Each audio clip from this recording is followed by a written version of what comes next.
ታምራለች በጣም እና ምን ችግር አለው? አሬ ጀውረት በቃ በኔ ጣለው። ሽል ማለት አይቻልም ወይ ይወዲ ሲደርሰኝ እኔ ያርክ ችግር የለም። እሺ በቃኝ እንደው ማለት በቃኝ የኔ ተራ ነው። ይወዲ ያጋባው ተፈፍር አለቀም። ይወዲ ጅህና አምጣ በማን እንደሚበስና ያለን ጄሪ እና ተመለስ። ታምራለች በጣም እና ምን ችግር አለው? አሬ ጀውረት በቃ በኔ ጣለው። እናት ለሰፈሩ አዲስ ነሽ መሰለኝ። አሁን ባሌ ላይ ስታፈጪ በደንብ እያየሁሽ ነው። ምንድነው የሰው ባል ላይ የምታፈጪ? ይደረጋል እንዴ? ብልግና ነው። እሺ አይደረግም። እሱ ባሌ ነው። እሺ አትይብኝ እንዴ እኔ አላየሁትም።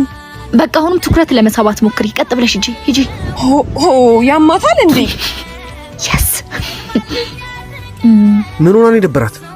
አይ ምንም ቤተሰቦቿ ትንሽ ብር ፈልገው እኮ ትንሽ ቸግሯት ነው። ኧረ እባክሽ አዎ እንቺ ቆይ ኤቲኤም ሚኑ ስጂ ነው የሚያስፈልጋትን ያልሽ እዚህ ነው ባባ በቃ የኔ ጀግና ሂጂ በቃ ሂጂ yes ይታባ